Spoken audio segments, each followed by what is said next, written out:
সোমবার পূর্ব বর্ধমান জেলা প্রশাসনের উদ্যোগে পালিত হলো হুল দিবস। অনুষ্ঠানটির আয়োজন করা হয় আউশগ্রাম ২ নম্বর ব্লকের বিডিও অফিস প্রাঙ্গণে। এই উপলক্ষে উপস্থিত ছিলেন রাজ্যের বন প্রতিমন্ত্রী স্বপন দেবনাথ, বোলপুরের সাংসদ অসিত মাল, পূর্ব বর্ধমান জেলা পরিষদের সভাধিপতি শ্যামাপ্রসন্ন লোহার, প্রাক্তন সভাধিপতি দেব টুডু, জেলা শাসক আয়েশা রানী, জেলা পুলিশ সুপার সায়ক দাস, আউশগ্রামের বিধায়ক অভেদানন্দ থান্দার, বিশিষ্ট সমাজসেবী আব্দুল লালন সহ একাধিক জনপ্রতিনিধি ও প্রশাসনিক আধিকারিক। হুল বিদ্রোহের শহীদদের প্রতি শ্রদ্ধা জানিয়ে শুরু হয় দিনের অনুষ্ঠান। উপস্থিত মন্ত্রী ও জনপ্রতিনিধিরা আউশগ্রাম তথা গোটা জঙ্গলমহল এলাকায় আদিবাসী সম্প্রদায়ের কল্যাণে সরকার যে বিভিন্ন উন্নয়নমূলক প্রকল্প চালু করেছে তার খতিয়ান তুলে ধরেন। এই প্রসঙ্গে আলোচনায় উঠে আসে আউশগ্রামের পণ্ডিত রঘুনাথ মুর্মু আদিবাসী আবাসিক স্কুলের বিষয়ও। জানা গিয়েছে, স্কুলটির পরিচালন কমিটির সম্পাদক পদে বর্তমানে একজন আদিবাসী রয়েছেন। এই পরিস্থিতিতে অনুষ্ঠানে উপস্থিত আদিবাসী সম্প্রদায়ের প্রতিনিধিরা জেলা শাসকের কাছে লিখিতভাবে আবেদন জানান যাতে ওই পদে একজন আদিবাসী প্রতিনিধি নিয়োগ করা হয়। জেলা শাসক আয়েশা রানী এই দাবি গুরুত্ব সহকারে বিবেচনার আশ্বাস দেন। স্থানীয় প্রশাসনের পক্ষ থেকেও জানানো হয়েছে বিষয়টি খতিয়ে দেখা হবে এবং প্রয়োজনীয় পদক্ষেপ গ্রহণ করা হবে। দিনব্যাপী কর্মসূচিতে আদিবাসী সাংস্কৃতিক পরিবেশনার মধ্যে দিয়ে বিদ্রোহের ইতিহাস ও আত্মত্যাগের স্মৃতিচারণা করা হয়। স্থানীয় বাসিন্দারা অনুষ্ঠান ঘিরে যথেষ্ট উৎসাহ আগ্রহ প্রকাশ করেন। অনুষ্ঠান মঞ্চ থেকে জেলার মাধ্যমিকে আদিবাসী কৃতি ছাত্রছাত্রীদের ডক্টর বি.আর. আম্বেদকর মেধা পুরস্কার তুলে দেওয়া হয় 36 জন ছাত্রছাত্রীর হাতে।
আপনাদের সকলকে শুভেচ্ছা ধন্যবাদ জানাই। প্রথমে আমাদের এখানে উপস্থিত আছে অনেক মাঝি বাবারা, তাদেরকে আমি শ্রদ্ধা জানাই। তারা এখানে আজকে উপস্থিত হয়ে এই প্রোগ্রামের গুরুত্বটা অনেক বাড়িয়ে দিয়েছে।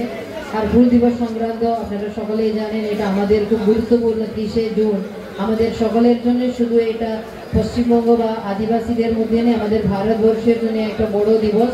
সেটা শুধু নেই, বিশ্বের মধ্যে যেভাবে আদিবাসী মানুষরা কীভাবে অত্যাচারের বিরুদ্ধে দাঁড়িয়ে কথা বলছেন বা বিদ্রোহ করেছেন, সেই দিনটা এটা আমাদের সকলের ক্ষেত্রে খুব গুরুত্বপূর্ণ দিন। আমি আমার বক্তব্য দীর্ঘায়িত করছি না। আমি সিধু কানু থেকে শুরু করে যারা আমাদের স্বাধীন সংগ্রামীরা ছিল সকলকে আমি শ্রদ্ধা জানাই। আর আজকে প্রোগ্রামটা খুব সুন্দরভাবে আয়োজন করেছে আউশগ্রাম 2 নম্বর ব্লক এবং পঞ্চায়েত সমিতি। আমি সকলকে এই প্রোগ্রাম সুন্দরভাবে আয়োজন করার জন্য আমি ধন্যবাদ জানাই। আমার বক্তব্য এখানে শেষ করছি। নমস্কার। মঞ্চে উপস্থিত আছেন ডিএম আয়েশা রানী ম্যাডাম এবং এমএলএ সাহেব আছেন এবং অন্যান্য আধিকারিকরা আছেন। আজকের এই হুল দিবস উদযাপন 30শে জুন প্রতি বছর হুল দিবস পালন করা হয়। আমরা সবাই জানি সাঁওতাল বিদ্রোহ, যেটা সিপাহী বিদ্রোহ ঠিক 2 বছর আগে হয়েছিল, যেখান থেকে প্রথম ব্রিটিশ শাসনের বিরুদ্ধে ভারতের যে প্রতিবাদ সেটা একটা সংগঠিতভাবে হওয়ার প্রথম প্রয়াসটা হচ্ছে এই সাঁওতাল বিদ্রোহ।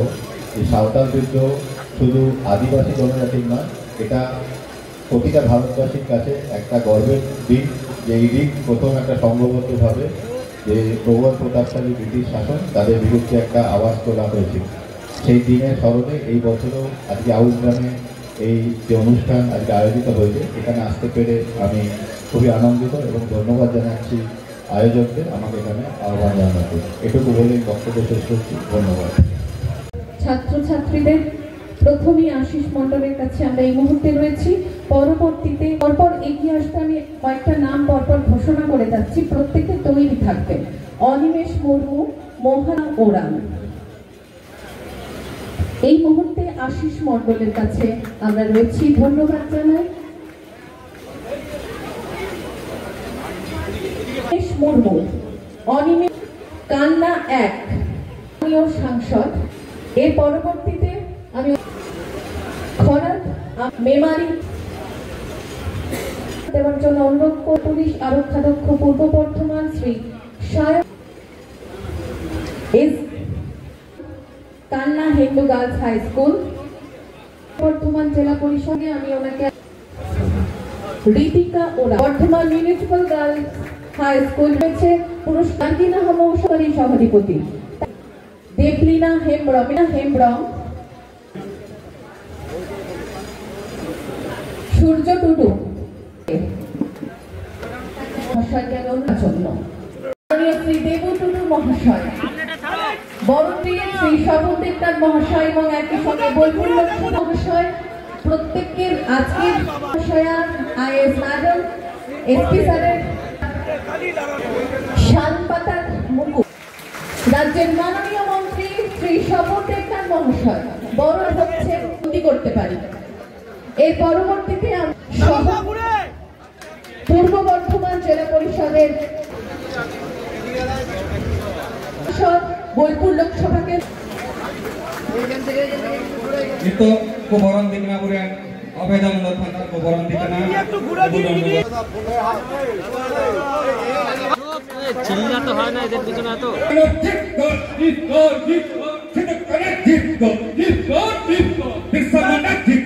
একটু তাড়াতাড়ি করব, সময়টা বেশ এগোচ্ছে তার মতো করে, মুহূর্তটা বন্দি।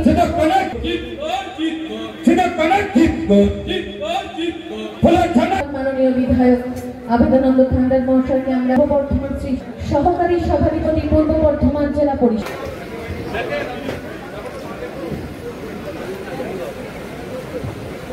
মুখ করে নিয়েছি। অসংখ্য মাননীয় সদস্য আমাদের সময় হয়েছে হুল দিবস, আপনারা তো জেনেছেন যেটা একটা আন্দোলনের দিবস, প্রতিবাদের দিবস, সেটা পালিত হচ্ছে এবং সরকার সেটা পালন করছেন, সরকারকে সহযোগিতা করছেন আপনাদের মতো সর্বস্তরের মানুষ, বিশেষ করে আদিবাসী সম্প্রদায়ের মানুষ, পিছিয়ে পড়া মানুষ। আমাদের মূল উদ্দেশ্য হচ্ছে যারা জীবন দিয়েছে ভারতবর্ষের স্বাধীনতার জন্য বা স্বাধীনতার আগে, তাদের প্রতি আমরা শ্রদ্ধাশীল। আমার আলোচনার আমার কথা বলার আগেই সিধু কানুকে আমার শ্রদ্ধা জানাচ্ছি। যে সমস্ত আন্দোলনে যে মানুষগুলো সেদিন নিহত হয়েছিলেন, মারা গিয়েছিলেন, ব্রিটিশের অত্যাচারে জর্জরিত ছিলেন, সেই প্রতিবাদের আওয়াজ যারা তুলেছিলেন, সেই দিনটাকে মেনেই আমরা 30শে জুন 1855 সাঁওতাল বিদ্রোহ যেটা ঘটিয়েছিলেন হাজার হাজার মানুষকে নিয়ে, সেইটাই আমরা পালন করি। পশ্চিমবঙ্গ সরকারের মাননীয় মুখ্যমন্ত্রী মমতা বন্দ্যোপাধ্যায় শুধু একটা ইতিহাসটা পড়বেন, 11 থেকে আসার পরে 25 চলছে। সুস্থ পরিবেশ পেলে, সুস্থ ভাবনার মধ্যে দিয়ে সরকারের প্রকল্পগুলো আপনাদের সামনে বলে দেওয়া যেত। সব প্রকল্প নয়, আমাদের পিছিয়ে পড়া মানুষ, আমাদের আদিবাসী মানুষ, আমাদের মাঝি বাবারা যারা দায়িত্বে আছেন, তারা নিশ্চয় আমাদের চেয়ে অনেক বেশি লেখাপড়ায় আজকে অনেক স্থান অধিকার করে আছেন। কিন্তু ইতিহাসটা না পড়লে তো হবে না, ভাবতে হবে, বুঝতে হবে। আদিবাসী মানুষের অর্থনৈতিক পরিবর্তনের জন্য পশ্চিমবঙ্গ সরকার, বিশেষ করে মমতা বন্দ্যোপাধ্যায় যে কাজ করেছেন, অনেক আদিবাসীদের জন্য অনেক দিয়েছে মুখ্যমন্ত্রী, তারপরেও মানুষের কেন সারা পশ্চিমবাংলায় পশ্চিমবঙ্গ সরকারের মাননীয় মুখ্যমন্ত্রী মমতা বন্দ্যোপাধ্যায়ের উদ্যোগে প্রশাসনের পক্ষ থেকে দিবস পালিত হচ্ছে। আমরাও আজকে পূর্ব বর্ধমান জেলায় প্রশাসন এখানে এসেছিলাম হুল দিবস পালন করতে। অসংখ্য মানুষ এখানে এসেছেন। কয়েকদিন ধরে বৃষ্টি চলছে, বৃষ্টিকে উপেক্ষা করে মানুষ এখানে সমবেত হয়েছে। আমরা বলতে চাই যে তাদের অর্থনৈতিক উন্নয়নের জন্যই সমস্ত প্রকল্প, পশ্চিমবঙ্গ সরকারের যত প্রকল্প আছে সমস্ত প্রকল্পের অংশীদারই কিন্তু সর্বস্তরের মানুষ। সেখানে আদিবাসী মানুষও পাচ্ছেন এবং বিশেষভাবে আদিবাসী মানুষের জন্য বিশেষ প্রকল্প ঘোষণা করেছেন। রাস্তাঘাট, পানীয় জল, উন্নয়ন, স্বাস্থ্য, শিক্ষা সার্বিকভাবে সকলের জন্য তারাও সে সুযোগগুলো পাচ্ছে এবং বিশেষভাবে তাদের প্রতি আলাদা ধ্যান ধারণা এই সরকার রেখেছেন, মাননীয় মুখ্যমন্ত্রী মমতা বন্দ্যোপাধ্যায় রেখেছেন। আমাদের পশ্চিমবঙ্গ সরকারের মাননীয় মন্ত্রী খুব পরিষ্কারভাবে জেলার তথ্যভিত্তিক বক্তব্য রেখেছেন কাগজে ছাপিয়ে যে এই সম্প্রদায়ের জন্য এই জিনিসগুলো করা হয়েছে এবং আবার নতুন করে যে সমস্ত সমস্যাগুলো আসবে সমস্যা থাকে, কিন্তু সার্বিকভাবে তাদের উন্নয়নের জন্য সর্বতভাবে চেষ্টা করছে এবং উদার হস্ত খুলে দিয়েছেন। এই স্বনির্ভর প্রকল্পের কথা বললেন মাননীয় যে কত হাজার সদস্য হয়েছেন আর কি, তারা যোগদান করুন, তাদের সমস্যার কথা বলুন, অঢেল টাকা দেওয়া হচ্ছে, তিনি নিজের পায়ে দাঁড়ানোর জন্য বিভিন্ন প্রকল্পের মধ্যে টাকা নিন এবং সেই টাকা পরিশোধ করুন।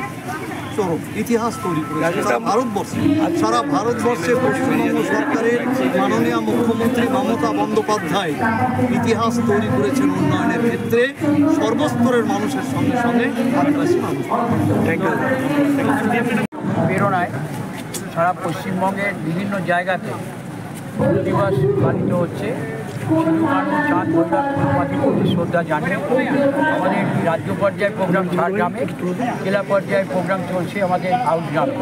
উপস্থিত আছেন জেলা শাসক আয়েশা রানী, জেলা পুলিশ অধ্যক্ষ রয়েছেন, এখানে সাহেব দাস আছেন, জেলা পুলিশ সভাপতি ছিলেন, সহসভাপতি, সবাই মিলে আমরা এখানে আছি। এবং আমি একটা হিসেব দেওয়ার চেষ্টা করলাম বর্ধমান জেলাতে আদিবাসী উন্নয়নের জন্য কী করা হয়েছে। আপনারা নিশ্চয়ই শুনেছেন। আমরা আরও খুশি যে আমাদের এই অনুষ্ঠানে আজকে সাংসদ অসিত মালও এখানে সবাই মিলে জয় জোহারের পাশাপাশি একাধিক প্রকল্প রাজ্যের মুখ্যমন্ত্রী মমতা বন্দ্যোপাধ্যায় আদিবাসী সম্প্রদায়দের এনেছে। জয় জোহার আছে, পাট্টা দেওয়া আছে, যে শিক্ষা দীক্ষা ওগুলো তো বললাম না, শিক্ষার্থীদের কত টাকা পায় এগুলো আরও সময় লেগে যাবে। মূলত যে পয়েন্টগুলো বললাম, আদিবাসী এলাকায় পানীয় জল, রাস্তাঘাট, কালভার্ট কত কোটি টাকা ব্যয়িত হয়েছে মমতাদি আসার পর। জয় জোহার প্রকল্পে কত হাজার মানুষ টাকা পায়, 1200 টাকা করে, সেটাও দিলাম। তেমনি পাট্টা কত, সেটাও হিসেব দিলাম। আর বর্ধমান জেলাতে এই মুহূর্তে গত সেন্সাসে 6.77 আদিবাসী বাস করে, কিন্তু সংখ্যাটা এখন বেড়েছে, কারণ এর মধ্যে তার সেন্সাস হয়নি। আমি মনে করি সেটা প্রায় 8-এর উপর চলে গেছে। আর জেলা শাসক অত্যন্ত সক্রিয়ভাবে কাজগুলো করছে, আরও প্রজেক্ট জমা পড়েছে, আশা করি সেইগুলো করা হবে। আমাদের জেলা শাসক সংশ্লিষ্ট দীপঙ্করবাবু আছেন, জেলা পরিষদের সমস্ত নজর রাখছে। মুখ্যমন্ত্রী একাধিক কাজ করলো আদিবাসীদের জন্য, দেখা গেল আজকে প্রকাশ্য মঞ্চে কিন্তু ক্ষোভ উগড়ে দিলেন যে কিছু কাজ হয়নি। একটা প্রোগ্রামে আজকে শ্রদ্ধা জানানোর দিবস, আপনি সাংবাদিক, আপনারও আসতে অসুবিধা হচ্ছে, কাদা রাস্তা হচ্ছে, এটা স্বাভাবিক হয়। মানুষ একটা সুযোগ পেয়ে বলে, এটা মনে মঞ্চে তার কথা বলতে, সেটা ক্ষোভের কি আছে, ওর ওখানে রাস্তা হচ্ছে, কত রাস্তা হচ্ছে তার হিসেব করতে না, তাহলে বাকি তো থাকবে। একদিনে কি সব মমতাদি করে দেবে? এত কেন্দ্রের বঞ্চনা, আর্থিক সংকট, জয় জোহার তো পায়, এটা তো ছিল না ভাই। আমাদের সাংবাদিকদের এটাও তো মমতাদি চালু করেছে, আগে তো ছিল না। এখন যদি বর্ধমান থেকে আসলে সবাই যদি খুঁত খুঁজে বেড়ায়, তাহলে কী করবো? খুঁত তো থাকবেই, কাজ করলে খুঁত হয়, কাজ না করলে কোনো খুঁত হয়। মমতা বন্দ্যোপাধ্যায়ের উদ্যোগে রাস্তাশ্রী রাস্তা খুব সুন্দর হয়েছে, বর্ধমান শহরের সমস্ত গ্রামেই দেখলাম পথশ্রী রাস্তা। শ্রদ্ধা জানাতে এত অন্য তো রাজনীতির মিটিং, দলের ঝগড়া, ওগুলো তখন বলো কত রাস্তা কি হয়েছে না হয়েছে। বর্ধমান জেলা ডিএম আছেন, আমরা হিসেব রাস্তা ভালো হয়েছে সেটা বললাম, আমরা তো তোমরা বিচার করো, এতো কাদা ঠেলে যেত। প্রোগ্রাম 2 নম্বর ব্লকে আমরা দিবসটা পালন করলাম। সুন্দরভাবে প্রোগ্রামটা আয়োজন হয়েছে, মাঝি বাবাদেরকে সম্মান দেওয়া হয়েছে, মন্ত্রী থেকে শুরু করে এমপি থেকে শুরু করে সকলে উপস্থিত ছিল। ম্যাডাম একটা কথা জিজ্ঞেস করছিলাম, বিভিন্ন আদিবাসী সম্প্রদায় থেকে অভিযোগ করছে, এগুলো কি হয়তো সরকারের প্রকল্পগুলো কি বোঝানো যাচ্ছে না ওদেরকে, সেটাই একটা ফ্যাক্টর হতে পারে? এটা মানে যদি গ্যাপ থাকলে আমরা আরও ডিআইসির মারফতে আরও প্রচারগুলো করবো। প্রচুর প্রকল্প হয়েছে, প্রচুর প্রকল্পের সুবিধা পাচ্ছেন। এই গ্যাপ থেকে আমরা আইএনসি দপ্তর থেকে আরও ভালো করে প্রচারটা দেবে, কারণ বিভিন্ন প্রকল্প, সরকারের বিভিন্ন প্রকল্প সবাই পাচ্ছে, কিন্তু তারপরেও তাদের অভিযোগ থাকছে যে পথ অবরোধ করবো, এই করবো, এইগুলোর কিন্তু কমিউনিকেশন একটা গ্যাপ মনে হচ্ছে। যেহেতু ব্যক্তিগত কিছু ব্যাপার থাকে,